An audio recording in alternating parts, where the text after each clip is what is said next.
Fala, meu povo! Tudo certinho? Então hoje eu tô com o Ivan. Ivan Carlos Vendramelli. Ivan tá 20 anos ou quase isso? O ano que vem fazem 20 anos. Já veio pra cá, voltou pro Brasil, veio pra cá, voltou pro Brasil, então a gente vai falar um pouquinho sobre essa história aí. Então, antes de mais nada, muitíssimo obrigado por me receber na tua casa. Opa, seja bem-vindo. Por contar e compartilhar a tua história aqui com a gente.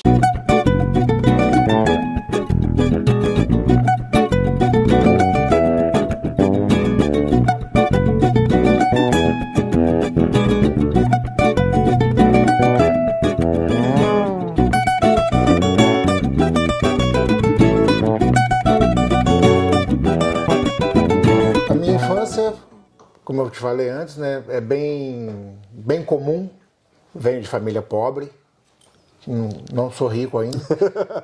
Né? Eu gosto muito de brincar que meu padrasto falava, a rico eu não chego, de pobre eu não passo. Mas, já é um bom início. Mas a infância foi um pouquinho difícil, nasci, fui criado, né, na Zona Sul de São Paulo, numa favelinha chamada Parque Santo Antônio. Um abraço pro pessoal aí. Tenho o maior respeito, não tenho vergonha nenhuma de dizer de onde eu venho. Eu sempre tive vontade de sair de lá. Me incomodava. Meu pai falava que eu era muito ganancioso. Só que eu nunca tive ganância das coisas dos outros. Eu sempre quis ter as minhas coisas. Eu sempre quis trabalhar para ter as minhas coisas. Eu nunca tive inveja de ninguém. Admirava sim as pessoas que tinham as coisas, porque eu falava, se ele pode ter, eu trabalhando também consigo. Acredito em partes na meritocracia. Eu sei que não é 100% meritocracia, que você tem que trabalhar para conseguir suas coisas, nem todo mundo tem o mesmo espaço. Não concordo que todo mundo tenha as mesmas 24 horas no dia, porque é diferente para quem tem dinheiro e para quem não tem. Principalmente quando você tem condições de você estudar. No meu caso, enquanto foi de graça, eu estudei. Então, terminou o colégio, eu comecei a trabalhar com 14 anos. Então, quando terminou o colégio, eu tive que escolher, ou trabalhava ou estudava. Como não tinha grana para pagar a faculdade, sim, vamos trabalhar.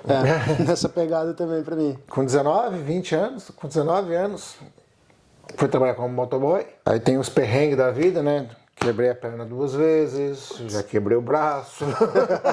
Tem algumas cicatrizes pelo corpo para lembrar do trabalho. Quanto mais sofrido, quanto mais difícil é lá atrás, mais a gente valoriza e mais orgulho a gente tem também. Com certeza. Assim, o melhor não que eu recebi foi quando eu fiz 18 anos, cheguei pro meu pai e falei, pai, me dá um carro. Também não podia dar também, mas... Sim. Ele falou, não. Mas por que não? Eu fiz 18 anos, me dá minha carta então. Ele, não. Então, foi o melhor não que eu recebi na minha vida. Então, a partir daquele momento eu percebi que se eu não corresse atrás das minhas coisas, se eu não fosse atrás para trabalhar e conquistar, eu não ia ter nada. Sim. E ele falava que eu era ganancioso, porque eu queria ter as coisas. Meu pai era um pouco meio acomodado, para ele estava bom do jeito que estava. E para mim não. Eu queria um pouco mais. Eu acreditava que trabalhando a gente podia conquistar as coisas. Porque eu pensava, quando eu casar e tiver minha família, meus filhos, é só isso? Não pode ser. Eu te entendo. Então, a minha mãe saiu do Brasil, eu estava com 17 para 18 anos, e ela, como naquela época, era uma moda de todo mundo ir para os Estados Unidos. Era aquele êxodo para ir para os Estados Unidos. Ela não conseguiu o visto americano, e ela não quis se aventurar nos coiotes da vida atravessando o México para chegar lá.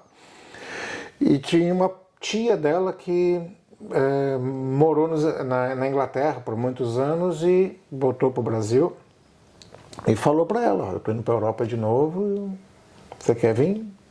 Minha mãe veio e veio para cá. Ok. Passou uns perrengues, como todo mundo passa perrengue, porque não conhecia o idioma, não sabia falar inglês, nem sabia que existia holandês na vida. um mundo novo para ela. E ela veio. Com 3, 4 anos aqui, ela quis me trazer. Eu falei, não quero. Porque tinha aquela comodidade do Brasil de, não, tá ruim, mas tá bom. Sim, sim. Acabei vindo para conhecer pela primeira vez em 1999. Você tinha quantos anos? Em 94, eu nasci em 74, 84, 20 anos. 25 anos. 25, 26. 25, 26 anos. 2000 você teria 26. Isso. Quando eu vim era fevereiro. Ok. E, né, como você sabe, fevereiro é o mês mais frio aqui da Holanda. E naquela época nevava de verdade. Então a Holanda se vestiu de branco para me receber. Agora eu entendi o porquê. A Holanda se vestiu de branco para me receber. Um frio. Eu falei, não, isso aqui não é para mim, não. Então, a pessoa que... Você, né, que mora no Rio, né? Sim. Eu em São Paulo, que tem um clima meio misto, mas é calor. Sim. Chega aqui menos 10 graus, menos 12. E ainda mais você saindo aí em fevereiro do Brasil, ou seja, um calor do cão. Pois é, e cheguei aqui um frio. Nossa, pensa num cara que odiou a Holanda. Falei, não. Eu pensava que aqui não tinha sol. Falei, não, esse país aqui não existe sol, não. Vou embora desse lugar. Fiquei 3 meses e voltei. Eu falei, não é pra mim. Aí em 2000, eu vim de novo. Aí eu já vim numa época mais amena, acho que eu saí do Brasil em abril ou maio. Ok. Quer dizer, estava começando a ficar frio em São Paulo. São Paulo nunca fica frio de verdade, mas... E aqui já estava um clima melhor. Vim com a ideia de ficar pelo menos um ano. Só que aí não deu muito certo, não consegui trabalho na época. O idioma também foi crucial, porque eu não sabia falar holandês. Não sabia falar inglês e acabei indo embora. Aí eu vim em 2001 de novo. Putz, mas aí você é persistente mesmo. Sou teimoso. Sou teimoso. Porque eu queria... Eu tinha uma ideia de conquistar alguma coisa. Sim. E eu sempre tentei no Brasil. Eu nunca gostei muito de trabalhar para os outros. Mas no Brasil... É muito complicado. Sim. Não é impossível, mas é muito complicado você trabalhar para você mesmo. Aí eu voltei para cá de novo, em 2001. Ok. Aí nessa época eu conheci um português que trabalhava com faxina e fui trabalhar na faxina. Fui ser empregado. Trabalhei, eu lembro bem que foi o ano do atentado nas Torres Gêmeas. Então, uma semana antes, eu conheci minha esposa e a gente acabou se relacionando, né? Está aí já quase 22, 23 anos. E quando a gente começou assim, realmente a namorar, eu falei com ela, escolhe o lugar do mundo que você quiser, que eu vou com você. Aí ela me falou assim, vamos pro Brasil. Eu falei, vamos. Aí voltamos pro Brasil. Ok. Ficamos 5 anos no Brasil. Aí a gente foi morar no litoral de São Paulo. Só que, de novo, o Brasil, por mais que a gente goste do Brasil, ele nos decepciona. Eu já escutei várias vezes isso aí. Eu gosto do Brasil, mas parece que o Brasil não gosta de mim. Ele nos decepciona, é inacreditável. 5 anos na praia, a gente foi roubado algumas vezes, então isso vai te deixando, poxa vida, a gente trabalha, conquista as coisas, mas você não anda, você não vai. Quanto tempo vocês ficaram aqui antes de voltarem para o Brasil? Fiquei 1 ano e pouco. Assim que eu a conheci, 1 ano e pouco. Eu lembro que a Máxima, a rainha da Holanda, se casou em 2 de 2002. Ok. Eu estava trabalhando, eu estava viajando, eu acho que estava na Bélgica a trabalho, alguma coisa assim. Pro final de 2002, a gente voltou para o Brasil. Aí em 2007, eu vim de novo. Aí dessa vez eu vim com aquela ideia fixa de agora eu não volto mais. Porque nisso já tinha nascido a minha filha mais nova e como eu falei para minha esposa, a gente já não pode mais errar. Porque agora vai atrapalhar a vida das nossas filhas se a gente errar, não é mais a nossa. Com 8 meses aqui eu consegui trazer a minha família. A primeira casa que eu consegui alugar era um cubículo, um quadradinho. É bacana essa história. Que a única entrada de ar que a casa tinha era a porta da rua. Putz. O chuveiro era em cima do vaso sanitário, pra você ter uma ideia. Caramba. Eu lembro até hoje, pagava 400 euros por mês. Só que eu não coloquei a minha família num quarto na casa de ninguém. Isso foi fiquei muito feliz. Não era uma moradia, mas era um localzinho, não era nem um estúdio, era um cubículo mesmo, era um quadrado que... Caramba. Bem complicadinho, mas a gente morou exatamente 1 ano, 12 meses. Porque quando eu consegui esse espaço, foi o que eu trouxe a minha família. E a Emily, que está com 20 anos agora, era nenezinha. Ela tinha 1 ano e meio. Me orgulho um pouco de não ter colocado a minha família na casa de ninguém. Para ficar seguindo regras da casa de ninguém. Sim. Na Europa, de uma maneira geral, principalmente nas maiores capitais, no caso em Dublin, onde eu morei, na Suécia também assim, o aluguel é extremamente caro, mas muito caro mesmo. Sim. Então é muito, muito comum as pessoas alugarem uma casa e alugar os quartos e sublocar os quartos para as outras pessoas. Só que, infelizmente, a grande maioria das pessoas... quando acaba fazendo isso, eles acabam colocando muitas vezes regras também, até muitas regras bem injustas e até sublocando o quarto, então, em valores até muito absurdos. Então, é muito comum pessoas chegando no país, em Dublin isso é muito, muito pior do que aqui. Nossa, pior ainda? Mas muito pior, muito pior. Porque aqui tem gente que tira o aluguel da casa inteira num quarto alugado. Porque hoje em dia tem gente cobrando 1.000 euros por um quarto, cara. Você tá doido. Em Dublin tem gente alugando uma cama, um beliche. Meu Deus. A cama de beliche num quarto com 4 pessoas por 700, 800 euros. Meu Deus. É explorar, né? Demais. É explorar o imigrante que... Não, e brasileiros fazendo isso com outros brasileiros, inclusive. Olha, infelizmente a nossa raça ela é problemática. Existem muitas pessoas boas, existem pessoas fantásticas. Eu espero que as pessoas não tenham medo de vir se aventurar.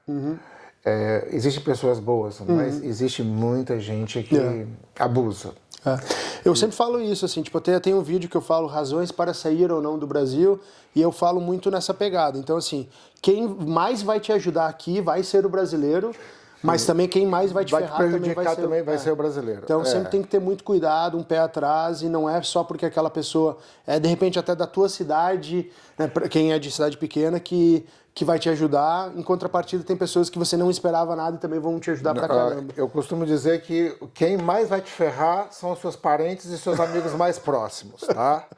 Eu tenho amigos aqui que primos, assim, ferraram o cara. Sim. Abusaram, assim, financeiramente falando, de colocar o cara num quarto, falar, não, tô te ajudando aqui, vou te ajudar. E explorar, assim, de arrancar o couro. Sim. E até por isso que eu entendo também quando você fala que foi uma conquista você ter pego esse cubículo, mas esse era teu. Cubículo, era meu, assim. Eu fiquei muito contente porque eu não precisei colocar, porque quando você entra na casa de alguém, claro que tem regras. Quando você suja alguma coisa, você tem que limpar. Se você bagunçou, você organiza. Se você quebrou, você conserta. Beleza. Mas existem casas que você aluga o quarto que a pessoa fala, não pode cozinhar. Ou você não pode cozinhar tal coisa.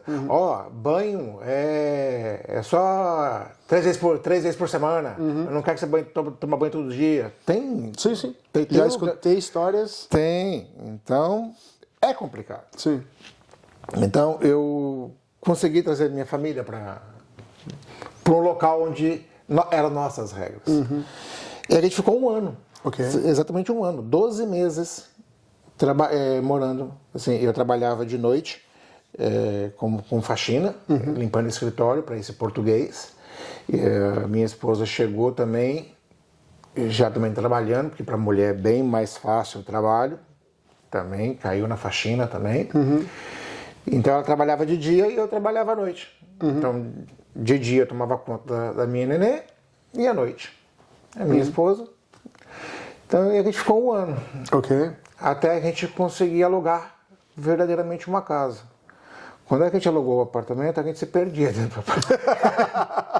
Eu estava acostumado a morar num cubículo que quando a gente conseguiu o apartamento tinha 4 quartos. Putz, aí sim. Ali em Osdorp. Ok. Tem aquele campo de futebol ali do SC, ali onde os brasileiros jogam futebol. Era bem em frente. Nossa, quando eu falei, ô louco, que negócio grande.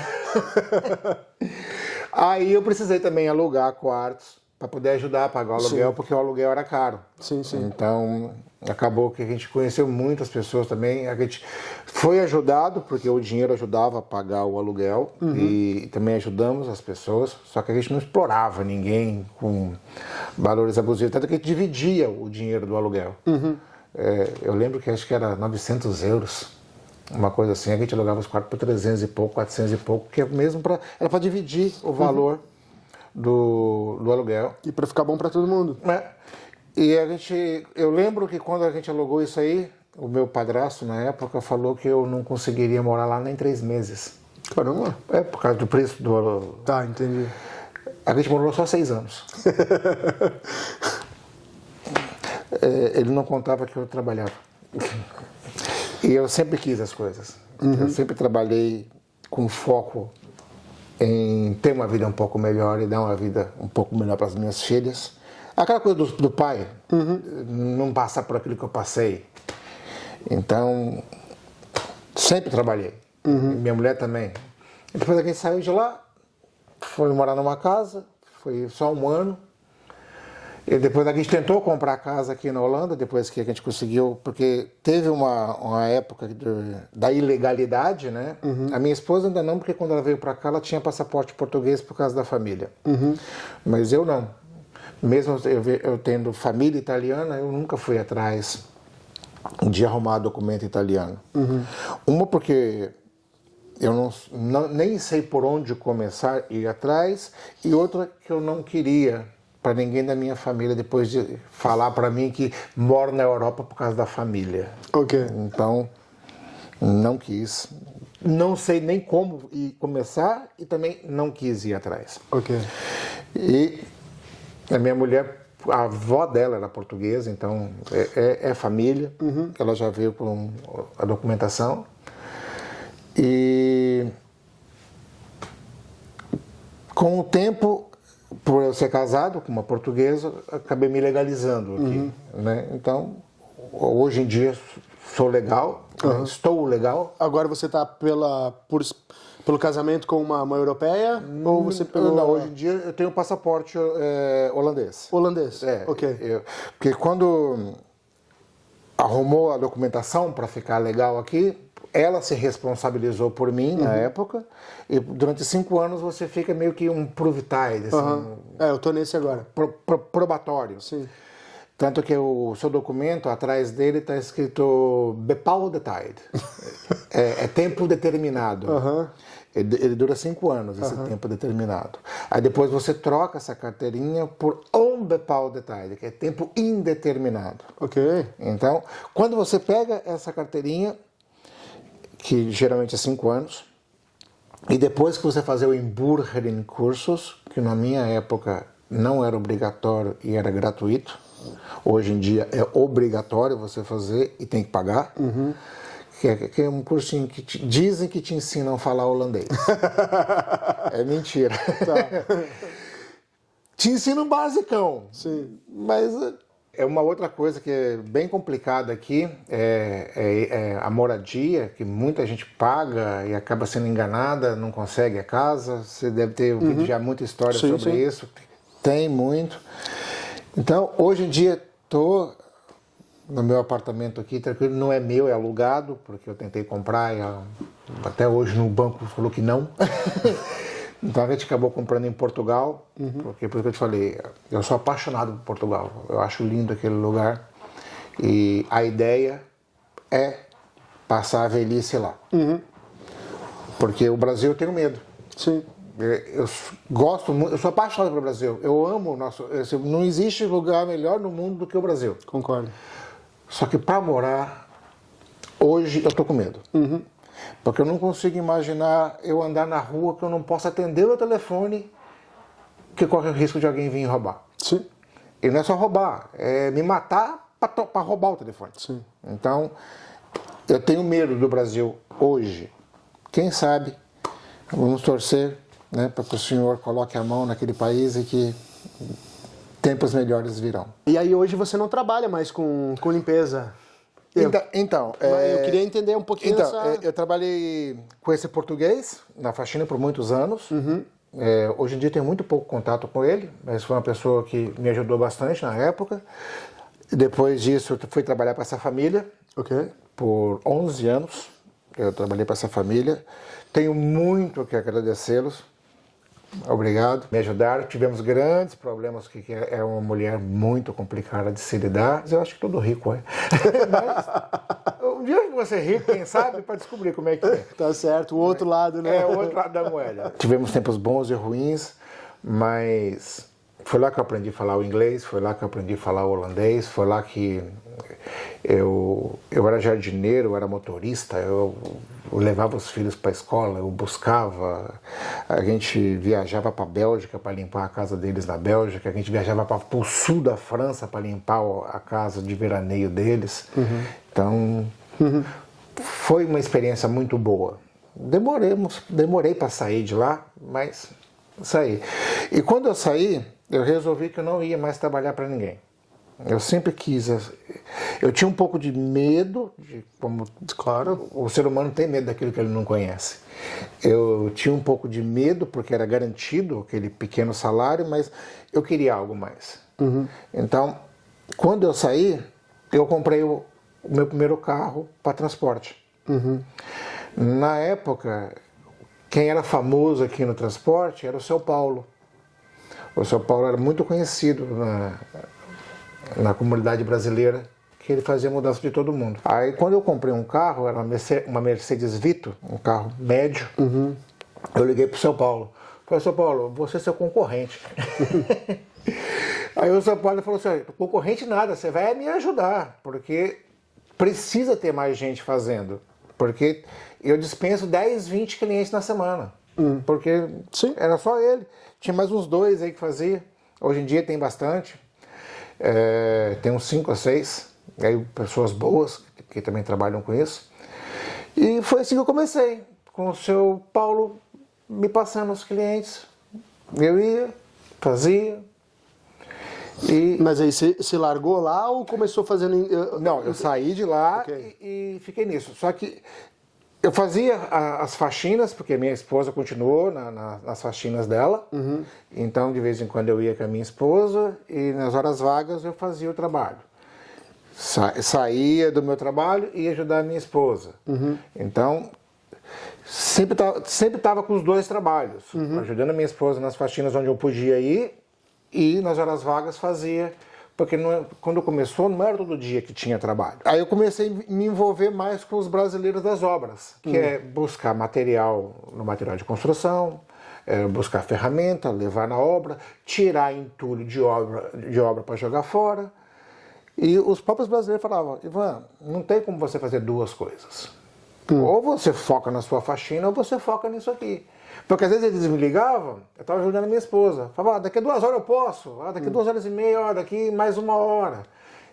Então, e escutando esses conselhos dos próprios clientes, eu comecei a focar diretamente só em fazer o transporte. No começo, quando eu comecei a fazer mudança, o pessoal falava que o carro era pequeno. Mas o carro é pequeno. Mas não cabe. Eu falei assim, todo mundo tem um carro igual esse. Todo mundo que trabalhava com mudança tinha ou uma Vito, ou uma Ford, ou uma Iveco, mas pequena. Eu fiquei 2 anos com esse carro. E de tantas pessoas falaram que era pequeno, eu troquei e comprei uma Mercedes Sprinter, que é um carro grande. Sim. Quando eu comprei, até os meus colegas que fazem isso me perguntaram, mas vale a pena, Ivan, investir num carro tão grande? Porque o gasto fica muito maior. No carro pequeno, um tanque de combustível rodava 1.000 quilômetros. Nesse eu rodo 600. Parece que não, mas é 40%. É 40%. Só que é o seguinte, eu saí de um carro de 7 metros cúbicos para um de 11 metros cúbicos. Então, isso agrada o cliente. Aí eu até brinquei, mas não, eu vou comprar mais caro que vocês. Então não se preocupa não. E hoje em dia, graças a Deus, tem 6 anos que eu trabalho com isso, não sou o mais barato da Holanda, não sou, até deixo isso bem claro. Eu tenho colegas meus que fazem muito mais barato que eu, só que o meu diferencial é a qualidade do trabalho. Sim. Assim, já tive problemas com clientes, lógico, a gente é impossível agradar todo mundo, mas em 90% dos meus clientes estão satisfeitos com o trabalho. E eu só tenho a agradecer. Hoje em dia estamos indo galgando pouco a pouco. E a ideia é até o final do ano ter um segundo carro. Opa! Se tudo der certo. Tá certo. Yeah. Mas uma das coisas que eu acho também é o seguinte, a qualidade do trabalho sempre vai ter o seu preço. E sempre vai ter aquele que faz mais barato e nem sempre o mais barato é o pior. Nem sempre. Mas quando você começa a ter experiência, você consegue entender como o mercado funciona, é natural você começar a cobrar um pouquinho mais caro, até também para começar a peneirar um pouquinho os clientes. Sim, porque o meu foco sempre foi os brasileiros, porque a nossa comunidade também é um pouco carente em relação a isso, porque infelizmente, como a gente falou do aluguel dos quartos, eu já mudei pessoas de quarto 5, 6 vezes no mês. Caramba! Já aconteceu de eu colocar a pessoa no quarto hoje, amanhã eu tô tirando porque deu problema. Entendi. Já tem muitas vezes dá problema, porque tem muita gente que subaluga a casa para 2, 3 pessoas, aí o verdadeiro dono aparece, tem que sair. Sim. Então, nós não queremos problemas com a polícia, porque a maioria é ilegal, precisa trabalhar, só quer sossego. Então, o meu foco era os brasileiros. Só que os próprios brasileiros que indicavam para outras pessoas e para amigos e colegas que também não eram brasileiros, começaram a me indicar para outras pessoas. E quando acabou o bloqueio do idioma, que eu consegui quebrar a barreira do idioma, eu comecei a ter clientes agora, chineses, holandeses, espanhóis, italianos, americanos. Então, por quê? Hoje em dia eu consigo me comunicar em inglês, em holandês, em espanhol e em português. Então, eu consegui abrir um leque de uma clientela que não é só brasileira. Então, que bom, que bom. Não, assim, tá bem, eu fico muito feliz. Eu fico muito feliz. Eu olho para trás e vejo de onde eu vim e para onde eu tô. Não que eu esteja muito bem, galera. Não pensem isso. Mas eu às vezes me surpreendo. Eu falo, nossa, tá funcionando. Assim, nada que um pouco de trabalho duro. Sim. O apoio da minha família, porque aí tem um outro lado também. Sou um pai bastante ausente. Hoje em dia tenho um rapaz que dirige para mim, né? Então eu tenho um pouco mais de flexibilidade com o meu horário. Mas no começo levantava às 6 horas da manhã e chegava em casa às 10, 11 horas da noite. Uma das coisas que você fala antes lá atrás sobre que o seu pai falava, tal, sobre ser ganancioso e tal. Tem uma palavra em inglês que com certeza você sabe, que eu acho que é ambitious, a ambição. E no inglês ela não é uma palavra negativa. Não, principalmente os americanos, quando falam. Porque o americano tem muito esse negócio de prosperidade, ele quer prosperar. Exato. E eu acredito que todo brasileiro também quer isso. Sim. Porque somos trabalhadores, temos nossos defeitos, somos mal vistos muitas vezes em determinados segmentos, mas somos trabalhadores no geral. Sim. E a gente é honesto. Sim, pra caramba. Na essência, o brasileiro é muito honesto. A gente só quer também um pedacinho do sol pra gente. A gente também quer uma sombrinha e um pouquinho de sol. Minha esposa e a gente voltou pro Brasil, né? E eu tava conversando até com meu cunhado, Gustavo, e aí ele tava falando justamente sobre isso, assim, tipo, o Gustavo é médico, casado com a Priscila, também médica e tudo, e a gente tava falando, quando a gente, da família próxima mesmo, os únicos que moram fora somos nós, minha esposa e eu, E a gente estava falando justamente sobre isso. Então o Gustavo e a Pri, eles têm uma vida... Quer dizer, todos da família da minha esposa, felizmente, conquistaram uma vida confortável e tudo. E ele estava me perguntando justamente sobre isso. Como que o europeu nos via, né? Que a gente tinha morado na Irlanda, morado na Suécia, voltado para a Irlanda e já estando morando aqui agora, naquela época, 1 ano e meio. E eu falei que para ele, e é uma visão que eu tenho muito de fato, que é o seguinte,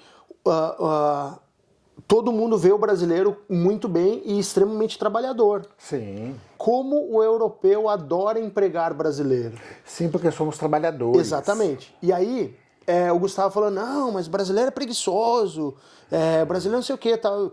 Mas por que você falou isso? Não, porque meu pai tinha uma lavanderia e sempre dá problema, funcionário metendo no pau, funcionário não aparecendo para trabalhar, lá.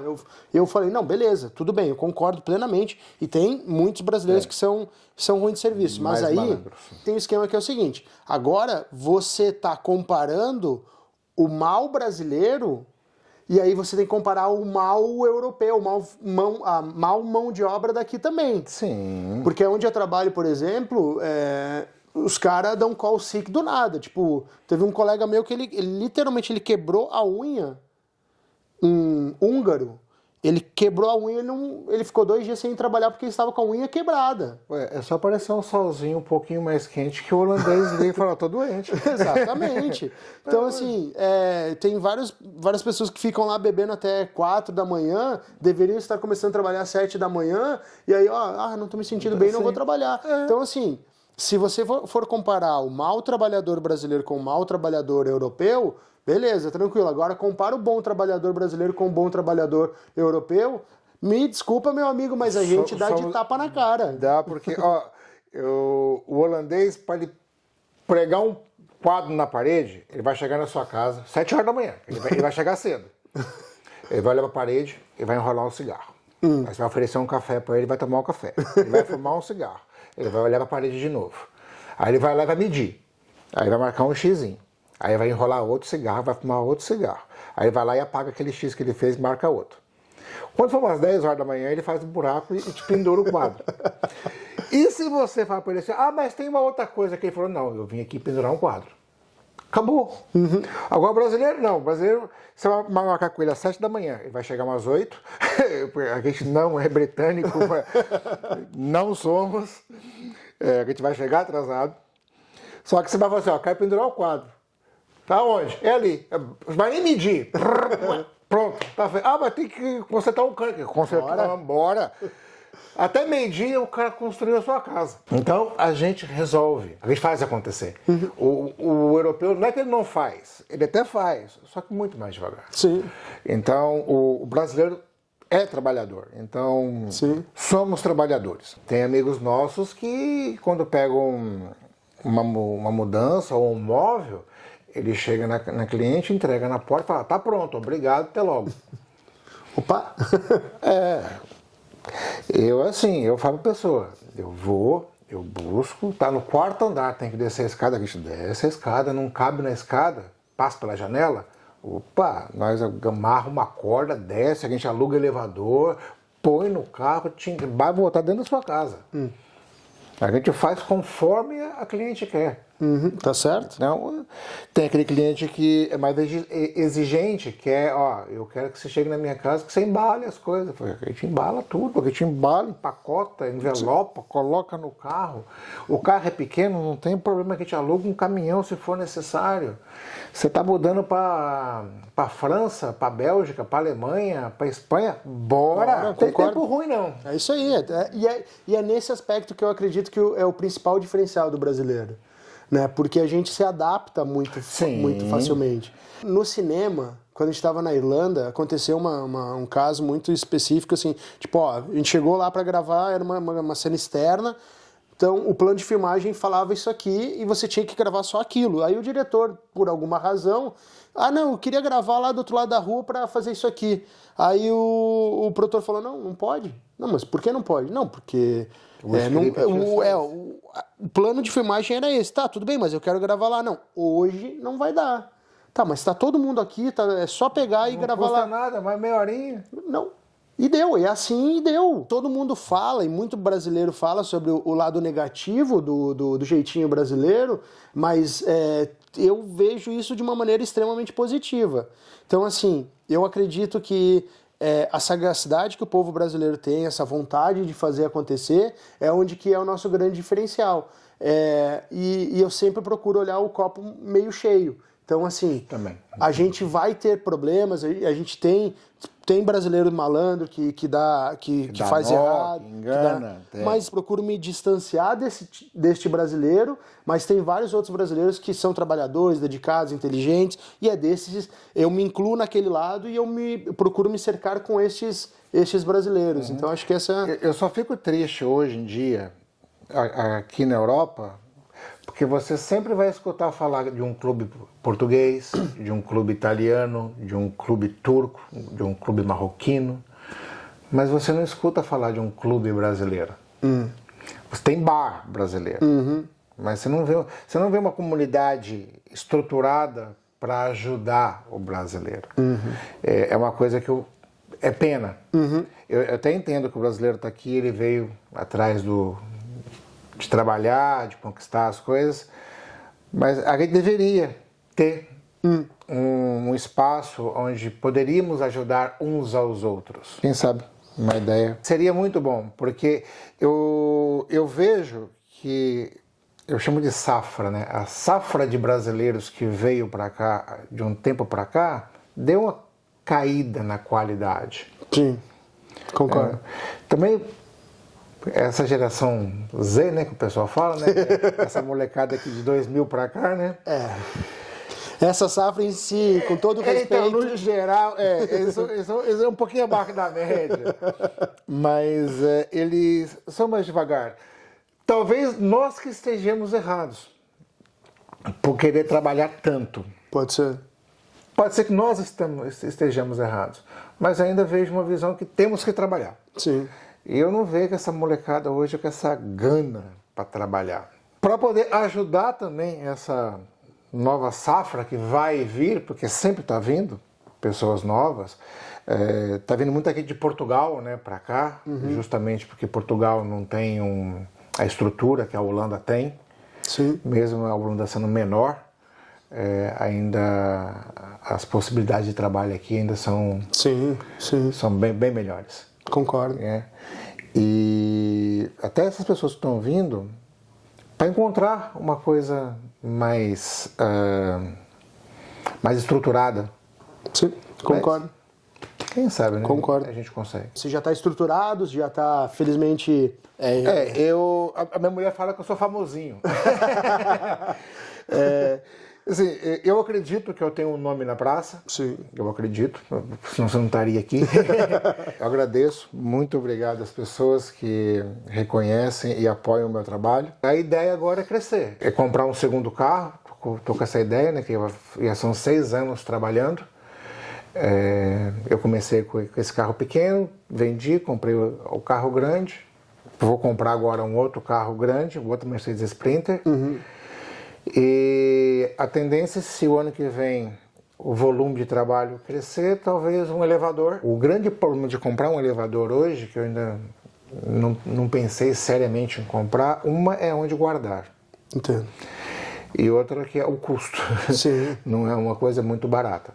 Se bem que é uma máquina que ela se paga trabalhando. Sim. Igual o carro, ele se paga trabalhando. Você pode comprar o carro e colocar para trabalhar, que não digo que vai vir de imediato, não vai vir, mas aos poucos ele se paga. O elevador também eu acredito que sim. Só que o grande problema é onde guardar, porque é um trombolhão. Sim. É uma coisa de 6 metros, ele fechado, ele tem 6 metros de comprimento, é bem complicado. Você vai ter que alugar um galpão. Talvez um caminhão. Opa! Vai, quem sabe, vira uma transportadora. Claro. Quem sabe? Eu tô naquela fase que, sinceramente, eu tô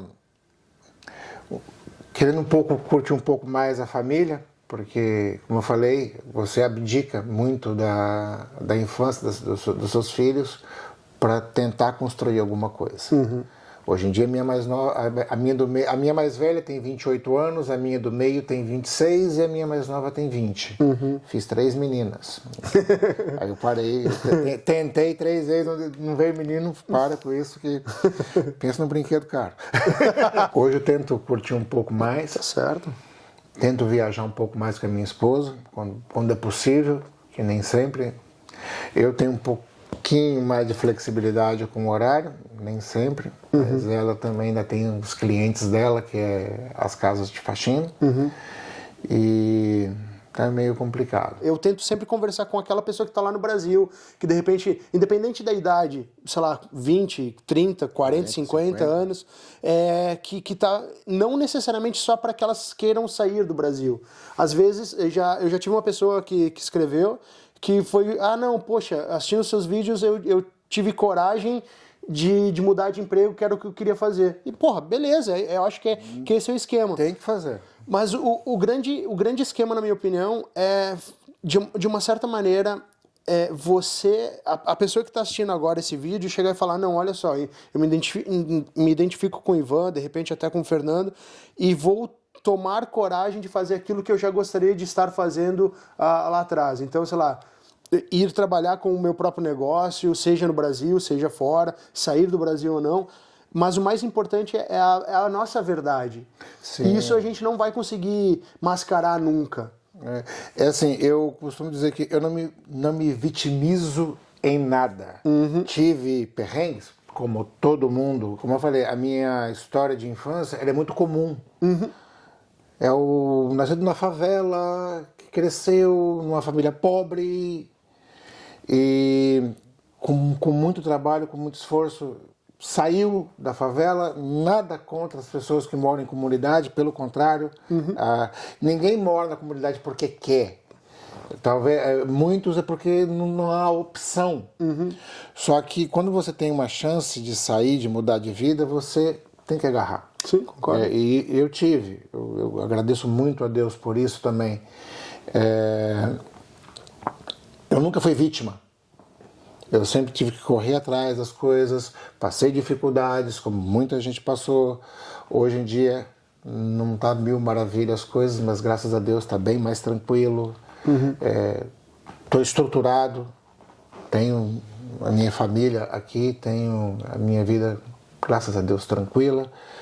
E falo para todo mundo, acredite, tenha coragem para fazer e trabalhe.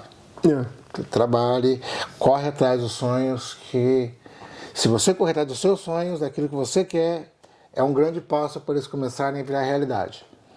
Porque se você ficar esperando o sonho virar realidade, aí você só vai dormir. Concordo. Aí vai ser só sonho.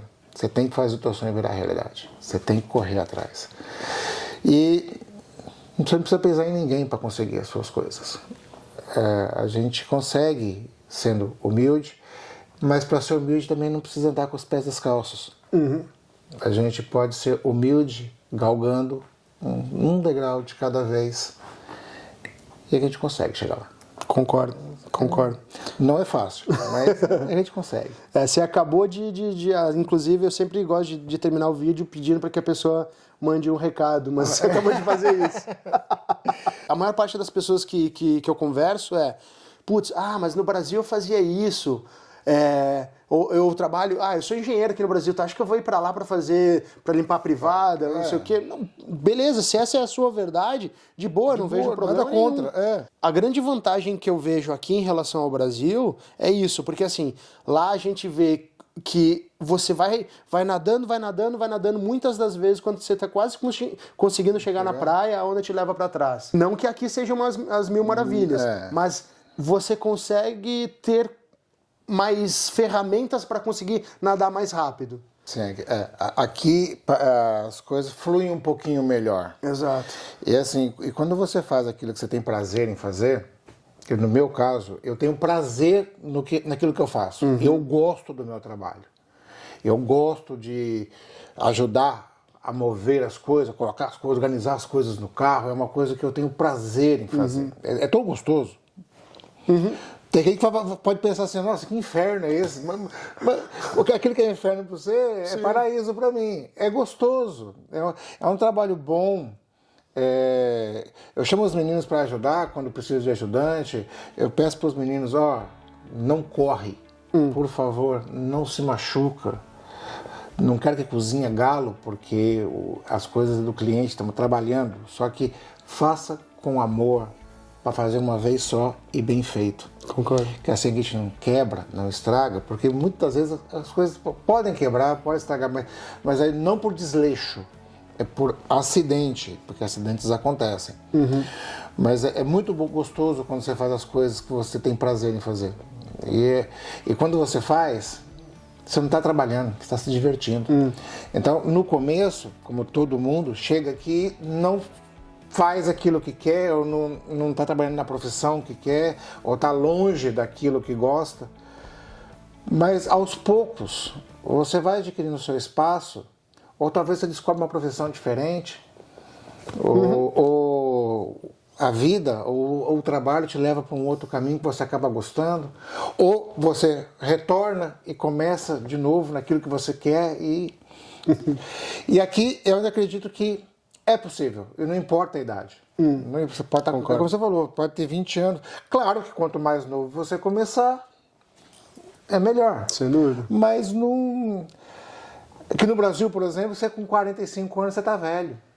É um grande problema. O nosso país é um pouquinho desleal com a gente. Aqui não. Sim. Aqui não, você está com 50 anos, você quer recomeçar? Bora! Então... Tá certo. Bom, vamos fazer um jabazinho aqui também, né? Bora. Então, você que está aqui na Holanda, tá precisando de mudança, tá precisando de transporte... O Ivan da Van. O Ivan da Van. O pessoal gosta. Ivan da Van. Vou deixar os seus contatos já na descrição do vídeo também. Opa. Então, foi muito bem recomendado. E agora, te conhecendo pessoalmente, posso atestar também que ainda não posso falar sobre o seu trabalho, mas pelo menos é uma pessoa do bem, uma pessoa muito bacana. Agradeço mesmo, muito obrigado. E